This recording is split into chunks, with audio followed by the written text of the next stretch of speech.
my name's John Freeman. I'm a poet. I published under the name Cal Freeman, and I'm going to be reading some newer poems for you. This first one is called The Answer to Your Question is Benevolence, Trees, and Horses. Considering a height that shears to concrete, you remember that backyard elm from your youth, with its 3 forking boles, how you'd lay a 2x4 between them as a bridge and move among the upper branches on that precarious scaffolding, as if you couldn't come to peril, as if looking down at the rounded backs of garden stones, soul and providence were givens. One night as a summer storm approached, you climbed to better hear the dry leaves sing, and to feel the way the whole tree swayed to keep from breaking, reaching toward the fence line and the dark ground. Years later, you took to horses in the same oblivious way, bucked a dozen times into sand and gravel and dirt, somehow never busting a bone in any of those falls.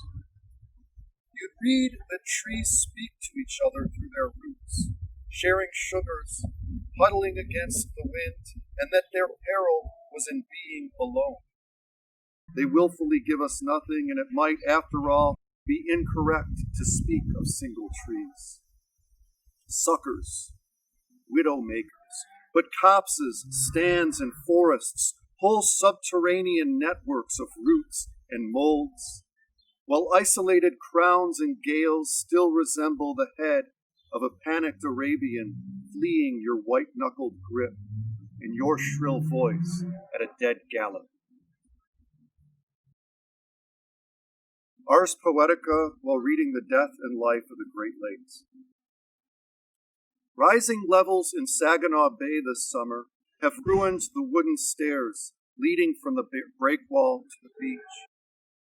Rust rises to a high water mark not seen here in decades, an inscrutable ecological signpost. A beetle scampers out of mud-dried kelp.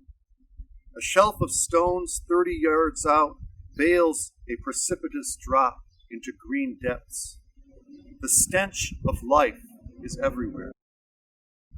My mother-in-law tells a story of coming here as a girl and having to shovel mounds of alewives from the beachhead before swimming. This book describes the lake bed as a field cobbled with invasive mussel shells and refers to those zebras and quaggas flushed from the ballast tanks of freighters as biological filtering machines that trick us into thinking the lakes are well. A middle-aged woman rafts out beyond the sandbar, and her husband swims to deliver her a drink, some sugary rum concoction in a plastic water bottle, his ratty ponytail flat against his sweaty, water-kissed skin.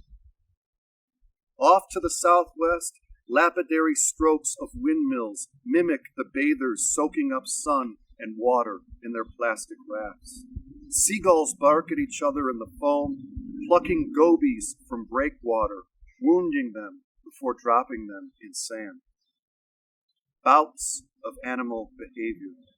This propensity for pure fun, different than joy or love, deleterious as mussels straining algae from fresh water. Boats cruise the clear as glass surface. Poetry, despite what has been written in the shadow of murky etymologies in unkempt epics, during the dull, regenerative paces that compose our human time, is little more than a series of absurd acts of love we could never plan out in the morning or the day before at dusk. A chin cupped in a palm, a kiss, a cocktail weighted through the comas. This next one's a brand new poem called Forage. And, like many of us, I've been kind of stuck inside and doing a lot of reading and spending a lot of time with my thoughts. This poem came out of that. Forage. We count the disembodied peril by half-life. A driver leaves a residue on a package. I can't see it, but it exists vividly in my imagination like a nimbus of gnats around a dog's hot breath. I lift it from the tin mailbox and press it to my coat. I want to bury it and forget it, or bury it for 3 days and let another being unearth it. 3-day increments seem reasonable. A couple squirrels skitter from the garbage can next door. They've chewed holes in the lid and spend their time pilfering trash and darting between the ghost of the gone white oak and the porch stoop. Because of their skittering to bury what they will never eat themselves, they end up with half-tails from close brushes with dogs or hawks, or worse, tire tread patterns over fur and tiny torsos. They are gerunds in the subject position, uncoiled, agentless action. They never make it anywhere, don't even decide which distance for eternity to have. Theirs is the looping circuitry of the manic, the restive chatter of ones who fear both sleep and what the dawn reveals about pre-dawn predations. Fur and bones, fear down to bones. I'm measuring the gone oak in my mind and thinking of Mandelbrot's coastline paradox, how each unit's precision lengthens the object being measured, how even dead trees squirrel out of circumscription with the jagged, exponential growth of fractal crowns, lobed, alternately attached, margin lacking teeth is how the guidebook describes leaves. Once there was a bur oak in front of that house, and a nest of squirrels died when the tree was felled. I'm thinking of Zeno's paradox of the half-life. If a point takes up zero space, then a squirrel must loop endlessly between the gone tree quark and the garbage can cork. Each squirrel is an asymptotic function plotted along the axis bowl. After they felled the tree, they ground the stump and mulched the gardens, but it won't die this decade. Its roots palm the foundation of the house. Rock salt won't make them die. Is it make them die or kill them? If today we are accepting edicts, let the squirrels do the bidding of tomorrow's trees. If today we believe the flurries have an aerosol life that exceeds their slow descent, let cantor dust fragment into the pages white and set the half-life at however many hours might bring you peace. Let nothing be polemical. Let the turf between points of zero space divide itself forever. Let the acorns ping from carport and car alike, and when the wind picks up, let the leaves sing like a lakeshore. The squirrels forage the now gone hyper-present because they know there's bounty in what does not to our eyes exist, a raiment that can't be stricken with blade or bite. Let us inherit such a theory of foraging and space. Let us trade the carbon in these bones to mycelium for water. Let us send animals out on happy accidents and call it life. Let us sense the indecorous presence before it comes and release the medicine to all that will outlast us.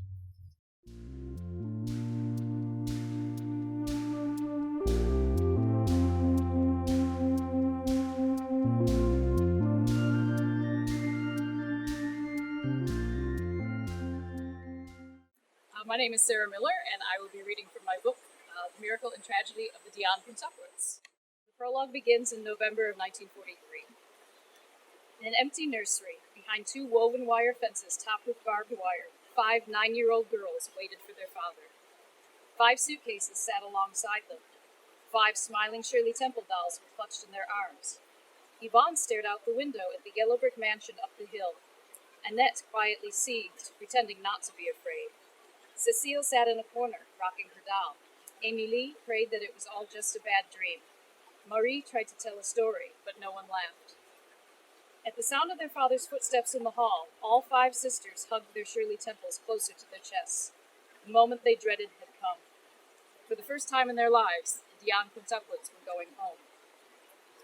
Oliver Dionne did not speak as he and his 5 identical daughters walked through the hospital's guarded gate, down the road, and through another gate that led to the colossal Georgian house that was to be their new home. He did not lead them up the steps to the grand front door. Instead, he entered through a service door into the kitchen. Yvonne followed first, trying to be brave for her sister's sake. Though Yvonne was no more than a few minutes older than Annette, Cécile, Émilie, and Marie, she had acted the part of the little mother since she was a toddler. For 9 years, Mr. Dionne had battled with the government to unite his family under a single roof. Now that his triumphant moment had arrived, the man who had once crawled through a drain pipe to elude hospital guards just so he could glimpse his 5 famous babies through a window spoke a single sentence. "The little girls are here," he told his wife, and continued into the house, leaving his daughters standing in the unfamiliar kitchen with their dolls and suitcases. "Bonsoir, Mom," Yvonne, Annette, Cécile, Émilie, and Marie said, greeting their mother in a mixture of French and English. "Supper will be ready soon," Mrs. Dionne replied in French, then called for 2 of her elder daughters. "Show the little girls around the house," she instructed. Without a word, the little girls followed as their big sisters pointed into one doorway after another. The living room, the den, the sewing room, their father's office. Redolent of fresh paint and filled with pristine furniture, the house felt new and sterile, more sterile by far than the hospital that had been their home since they were 4 months old. Then they reached the dining room. Like everything else in the house, it was big, in this case big enough to seat 14. Mr. and Mrs. Dionne, Yvonne, Annette, Cécile, Émilie, Marie, and their 7 brothers and sisters, Ernest, Rosemarie, Thérèse, Danielle, Pauline, Oliver Jr., and Victor. An archway divided the room in half, with a table on each side. "This side is for our family," the little girls remembered one of their elder sisters saying. "The other side is for your family." Not one of the bewildered 9-year-olds knew what to say. Chapter 2. Canadian woman gives birth to 5 girls. All are doing well. Headline from the Dauphin Eagle on Monday, May 28, 1934.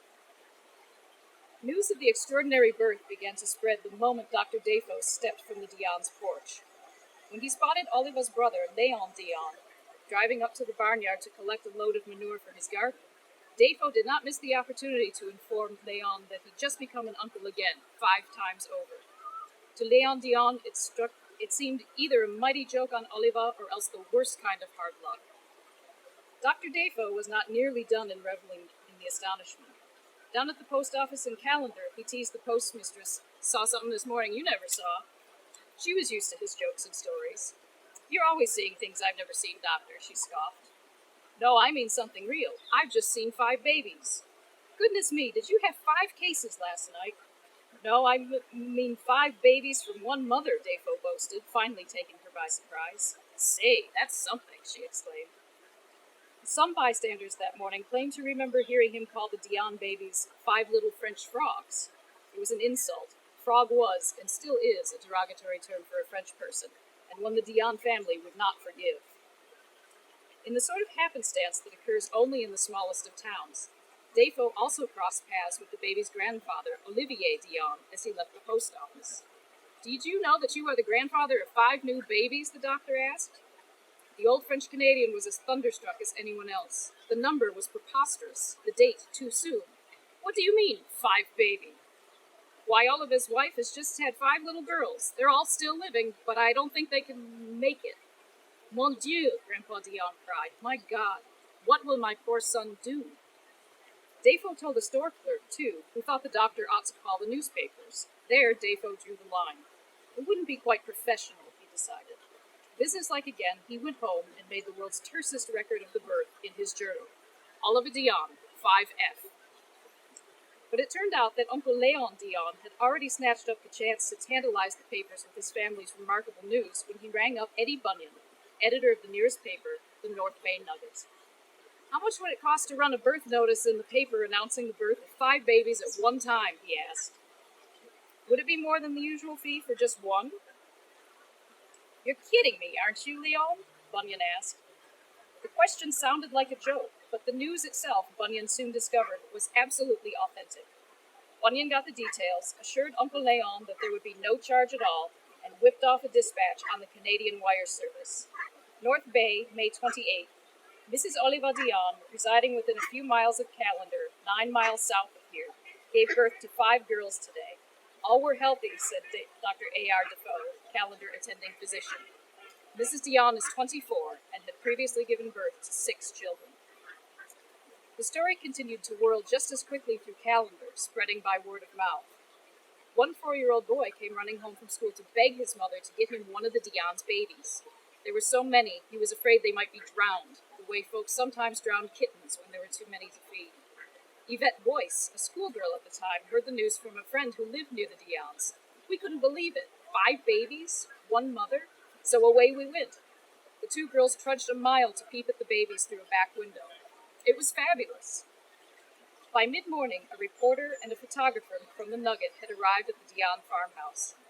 Auntie Legros led the 2 Nugget men inside, and in disregard of Dr. Defoe's advice to avoid unnecessarily handling, allowed them to arrange the 5 newborns on the bed beside Elzire for a photo. They were barely 6 hours old. Defoe's injections and a visit from her priest had apparently done Elzire a world of good.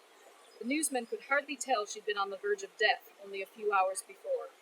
As the camera flashed, she laughed and joked with the midwives. Mindful of the physical ordeal she had just endured, and limited by their own lack of French, the visitors troubled Elzire no further. With Oliva, they were not as sympathetic. The reporters met him just as he walked in from the morning chores. Oliva, who could only have been surprised to find 2 strangers emerging from his bedroom, obliged them at first.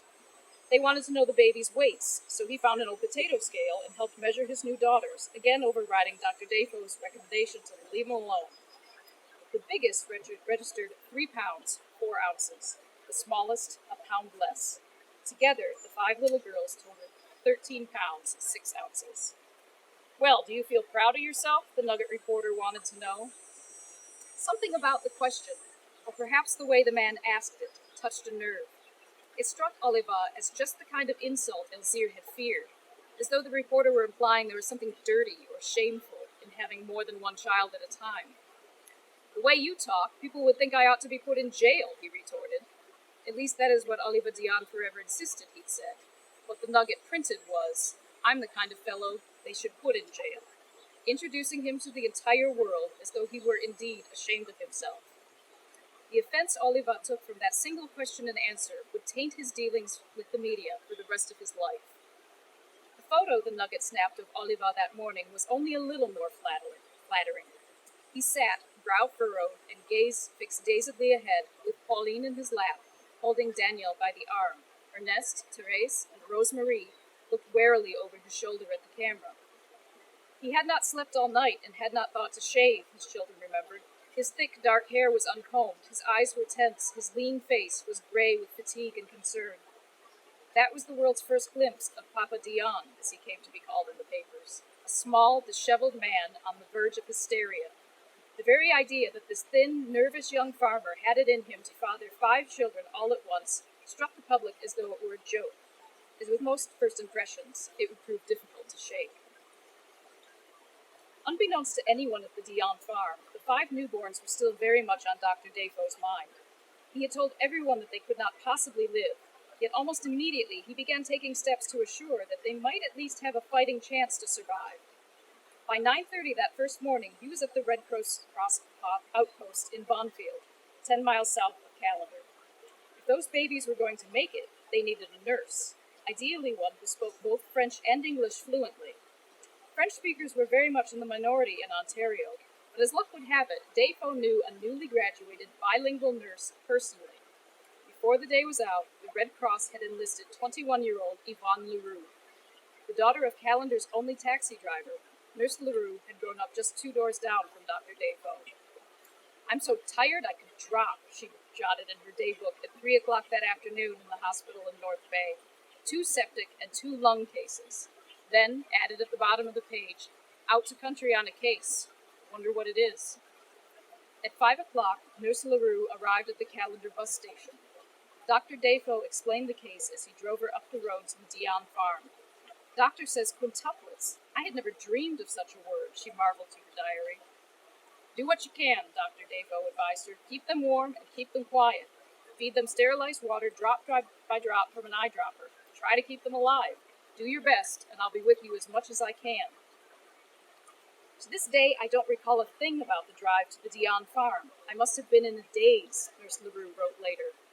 I will never forget the picture that met my eyes in that farmhouse. 5 incredibly tiny creatures in a butcher's basket, covered with a white blanket that smelled of mothballs. They had no names yet, only the labels A, B, C, D, and E on their diapers, wrappings, and the pads of cotton batting they slept upon.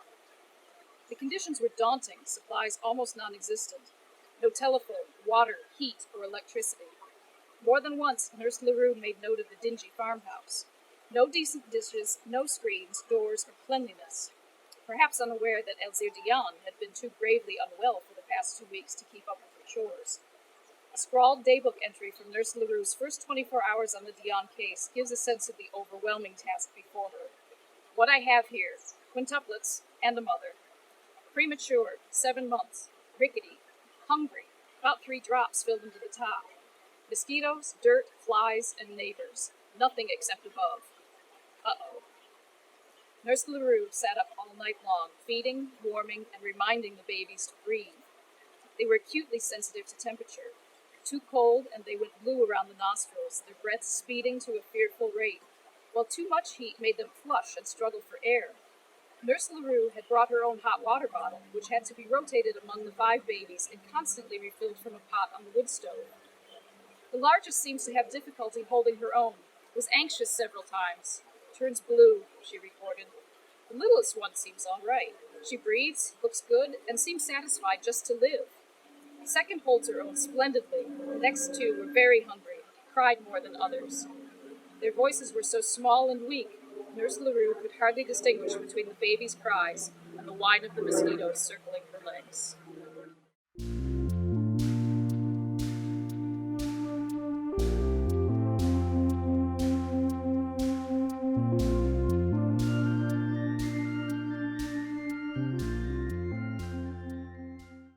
Hi, I'm Tom Stanton. I'm the author of 7 nonfiction books. This is my most recent one, Terror in the City of Champions, which takes place in 1930s Detroit.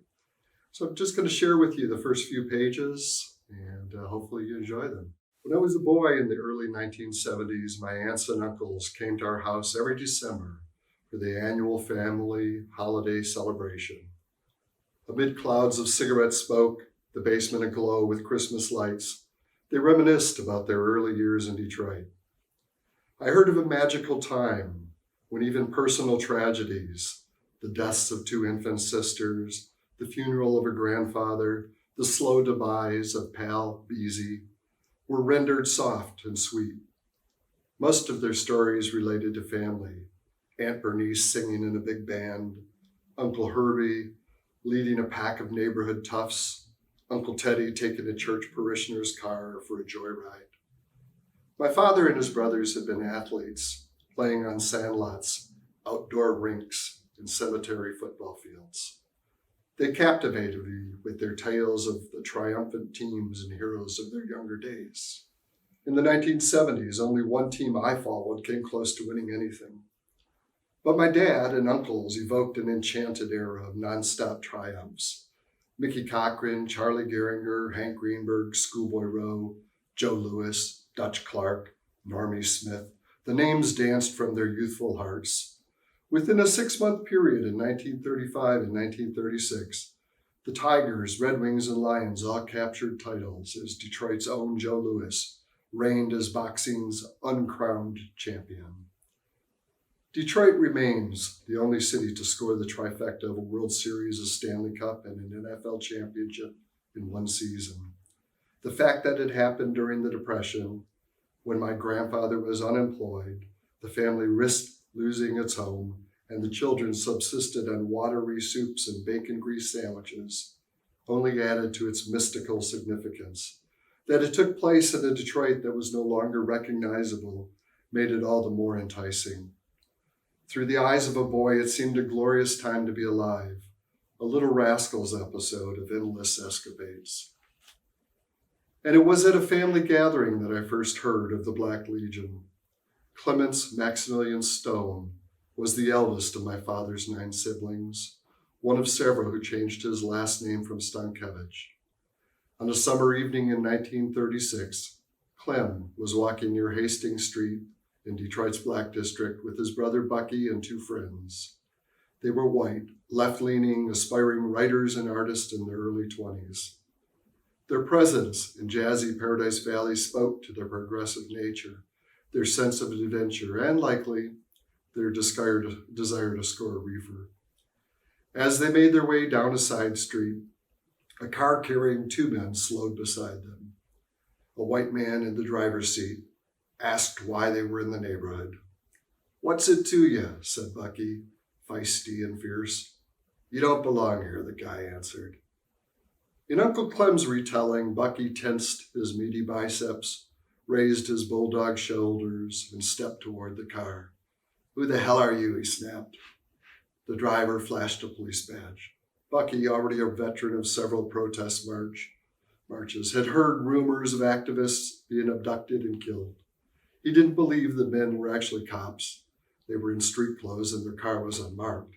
So he barked out a challenge. The two men pulled revolvers and ordered the four into the back seat. As the car sped off, Clem imagined the two gunmen to be Black Legion night riders. Clem thought he and his comrades were heading to a bloody end. Instead, they wound up at a police precinct, where they spent a night in jail, angry but relieved to not have encountered the Black Legion's infamous thugs. In his 1970s recitation, my uncle provided only the vaguest sense of the organization, enough to intrigue but not terrify an 11-year-old. Most of my uncles died years back. In the seasons that followed, while researching other books, I would occasionally stumble upon references to the Black Legion and the true, horrific, non-romanticized adult version of the secret society. With tens of thousands of members across the Midwest, the Legion harbored grand, sinister ambitions. Its eventual exposure and the revelation that its tentacles reached into police forces, court systems, and elected offices spawned hysteria. Neighbors turned on neighbors. Officials selectively purged public payrolls of accused members. Terrified citizens flooded J. Edgar Hoover with demands for action. For months, the Legion dominated page one, even prompting a Humphrey Bogart movie. The rise and fall of the Black Legion paralleled, intersected, and overlapped that of the City of Champions. One of Detroit's darkest hours became entangled with one of its grandest. Much of this story has faded into history, passing with the men and women who lived it. Some of it has never been told until now. Mickey Cochran stepped off the train into the night air at Michigan Central and grinned for the press photographers. As he removed his fedora, he revealed the two physical features everyone always noticed about him. His helmet of brilliant black hair, dark as coal, and glimmering like obsidian in the camera flash, and his protruding ears, which over the years had been compared to a mule's and a dairy cow's, and to the handles of a milk jug and a sugar bowl, and had been said to be so large that they could cast a shadow over Philadelphia's Shibe Park. Cochran looked older than 30. It might have been his decade as a catcher, baseball's most physically demanding position, with games spent crouching behind a mask, or maybe his days as a boxer at Boston University, where as a 160-pound Kid Cochran, he absorbed punches from true heavyweights. His fiery nature, the burning competitiveness, the flaming anger, also might have aged him. Cochran wore his intensity on his prematurely creased face. It smoldered in his eyes, which columnist Jimmy Powers of the New York Daily News described as a window into a soul of torment. It was Cochran's forceful temperament, steeped in his success with Connie Mack's Philadelphia Athletics, 2 World Series championships, 3 pennants, 6 seasons of 90 more wins, that earlier in the week had prompted Detroit Tigers owner Frank Navin to acquire him as manager. Mickey Cochran was a winner, and Navin needed desperately to win. The rousing, historic story of Gordon Stanley Cochran, only his friends called him by his given name, Fans knew him as Mickey, friends and teammates as Mike or Black Mike for his moods, was familiar to every baseball-obsessed kid in America. He grew up outside of Boston in the small town of Bridgewater, aspired to be an Olympic runner, sprinting, frightened past rural cemeteries late at night, loved to hunt and fish, studied hard, earned a partial scholarship to Boston University. Through vigor and zeal, became the star of the football team, practicing beside the rail yards, demonstrated flashes of valiance in day-to-day life, rescuing a teen who had fallen through ice, for one example. Chose baseball against all odds. Through more vigor and zeal, learned to be a catcher. Rose to the position with Philadelphia at age 22, drove his team to victory, and worked furiously until he became the game's best, winning the most valuable player at 25 and being selected 3 years on for a baseball tour of Japan with Lou Gehrig and other luminaries. And as if all that weren't enough, Cochran liked to sing, played saxophone in jazz bands, dressed about as fashionably as anyone in the game, and being a good sport, had even tried his hand at Shakespearean acting. As he headed into the grand vaulted lobby of the train station, Cochran exuded optimism that defied the reality of life in Detroit. It was a Thursday evening, December 14th, 1933, within the final weeks of a dreary year. Outside, the temperature hovered in the teens. 2 inches of snow covered Theodore Roosevelt Park. The Great Depression had devastated the whole nation, but Detroit had suffered more than most. The year had brought bank panics and closures, unemployment of 45%, winding food lines, burgeoning public relief rolls, and severe wage cuts for surviving auto workers. Car sales had fallen by 4 million units between 1929 and 1932. Almost half of the city's population qualified for assistance, limited as it was. In rough times, Detroiters had often found comfort in their sports teams. But in 1933, no one had found solace in the Tigers. They had finished in 5th place, 25 games out, closer to the bottom than to the top. The Tigers, the papers had taken to calling them kittens, hadn't lifted anyone's spirits, not in a long time. It had been almost a quarter century since the team had captured 1st place. Long gone were the heady days of Ty Cobb. Frank Navin felt it, not only in his weakening 62-year-old heart, but also in his pocketbook.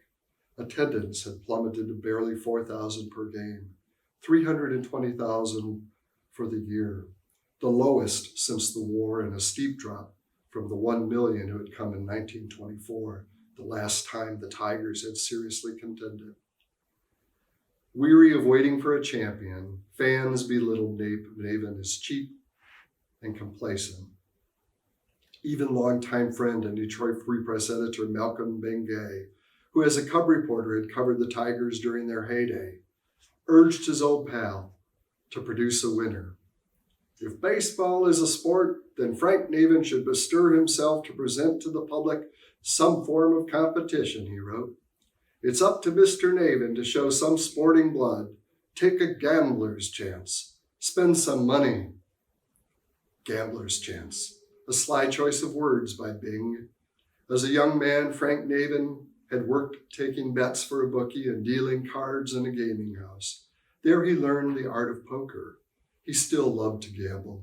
Schooled to become an attorney, he eventually bet stacks of bills, reportedly parlaying a $5,000 prize at an all-night poker game into a greater share of the Tigers. But wagering on cards paled beside his love of horses. He rode daily at the Detroit Riding and Hunt Club, followed the thoroughbreds passionately, studied racing forms, owned a box at 2 tracks across the river in Windsor, and went almost annually to the Kentucky Derby. Once firmly established as a baseball executive, he bought a racing stable near Lexington, Kentucky, and raced horses as a pastime. Navin bet smartly and heavily, and he won regularly. When he did lose, he did so without remorse. In gambling, money came and went. But with his business, it was different. The team provided Naven's income. Unlike his sometimes silent partner, automotive tycoon Walter O. Briggs, Naven didn't have a gushing stream of non-baseball revenue. The team was mostly it. When it came to running his club, Naven guarded his money. He bordered on miserly, shunned expensive prospects, and claimed poverty in negotiations, bickering over small amounts. Players found him cold, unsmiling. They called him a nickel nurser. Cobb referred to him as Old Stoneface. With his ball club, Naven, the frugal business owner, kept Naven, the gambler, in check. Until Mickey Cochran. Since arriving in the major leagues, Cochran had been part of the Philadelphia team that for 9 straight seasons finished ahead of the Tigers in the American League. Naven could not have helped but notice him. Cochran pulsed with energy, needled opponents, dove for foul balls, expended every ounce of himself on the field. He abhorred losing and after avoidable defeats flew into tantrums. When Cobb, long believed to be the most competitive man in the game, was finishing his career with athletics, he saw the young Cochran up close. He put on one of the greatest examples of what it means to be a hard loser that I've ever seen, said Cobb. Cochran wasn't only a hothead. He had the ability to motivate teammates, to keep the game loose at the right moment, and to inspire and arouse. Men fall naturally into his groove, particularly young men who are still impressionable and who unconscionably ape a leader, wrote H.G. Harry Salzinger, the formidable dean of Detroit baseball writers, a man so sage that his august column could legitimately carry the tag, The Umpire. Yet for all of his achievements, Mickey Cochran had never managed a club, and there for Naven lay the gamble. He was putting his team in the hands of a rookie manager, and it was a costly experiment. The Depression had eroded Naven's finances, as well as Connie Mack's. Mack had been selling his stars to stay in business. Ball players had little say in such matters. Owners bought and unloaded them as they pleased. If he hadn't found a buyer for Cochran, Mack would have had to cut Cochran's wages, which gave the catcher reason to be receptive to Detroit's inquiries. To purchase him, Naven borrowed $100,000, backed by a bank and the much wealthier Briggs, who had wanted Cochran for years. During such dire economic times, the transaction posed significant risks to Naven. Naven Field occupied a corner 6 blocks from the train station, just east along Michigan Avenue at Trumbull. On Friday morning, Cochran went to Naven's office to talk of the coming season. Age-wise, the two men could have been father and son, but they looked nothing alike. At 6 feet, Naven stood 2 inches taller than Cochran. He was portly, a fact accentuated by his bald, moon-like head, circle-frame glasses, and 3-piece suits that skirted over his troubled stomach. Those features, combined with his narrow, squinting eyes, friends nicknamed him Jap, a term used commonly in the press, to make him appear eternally suspicious. The lack of a championship clung to Naven like a cocklebur. It wasn't as if he had been a failure. He had been with the Tigers for 3 decades, working up from bookkeeper to owner, building the team from a vulnerable fledgling to established club. He had already secured his place in baseball history by signing 18-year-old Ty Cobb to his first contract. If he did nothing else, that was enough. He had also launched other young stars, including one of Babe Ruth's drinking buddies, Harry Heilman, and handsome Heine Manouche, and silent Charlie Gehringer, the current Tigers veteran. Plus, he had built a steel and concrete ballpark, and along the way, risen in stature in the American League, serving as vice president and as one of the sport's top spokesmen. He had much to be proud of. Only one thing made his career incomplete. The absence of a World Series title ate at Naven, truly ate at him, not symbolically. For a dozen years, doctors had been treating him for stomach ailments. For the past 3 years, friends, family, and physicians had been urging him to sell the ball team. It was costing him his health, aggravating his stress, and provoking needless worry. Compounding the problem, Navin seldom showed emotion in public. His poker face rarely betrayed him. "I wish I could let my feelings out like other men," he said, "but I just can't." Navin told his doctors that he wouldn't consider parting with his team until he won a World Series. With Cochran beside him, Navin lingered over the photographs that decorated his office walls. The pictures conjured warm memories. He reminisced more regularly these days about old friends and players, about the teams of 1907, 1908, and 1909, all of which had made it to the World Series only to lose. Amid the good cheer, Navin did not lose sight of what was at stake. Cochran would be catching as well as managing, and he would be making more money than anyone on the team. Navin needed to know that his top man was in top shape. So he put Cochran through a physical, which he passed. Then Navin hedged his bet by purchasing a $100,000 insurance policy on Cochran.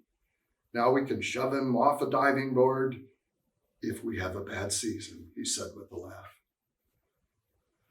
Later that night, after less than 24 hours in town, Cochran headed back to the train station. The snow had melted, the temperature had jumped 40 degrees into the unseasonably high 50s. Cochran boarded the Ambassador train for Philadelphia, where he lived with his wife, Mary, his sweetheart since high school, and their 2 children, Gordon Jr. and Joan. If Cochran had stayed the night, he could have taxied over to the Naval Armory, where 28 amateur boxers were fighting in a charity exhibition benefiting poor children. Among the 10 local winners was a little-known Detroit Golden Gloves champion, 19-year-old Joe Louis Barrow, who knocked out Chris Schlusser of Chicago in 2 rounds. If Cochran had stayed 2 additional nights, he would have been in town when the governor signed away prohibition, allowing Detroiters to legally party publicly for the first time in 13 years. The celebration jammed bars and flowed into the streets. The city exploded in revelry, a fitting toast to a promising weekend. Harbingers of brighter days abounded, for some anyway.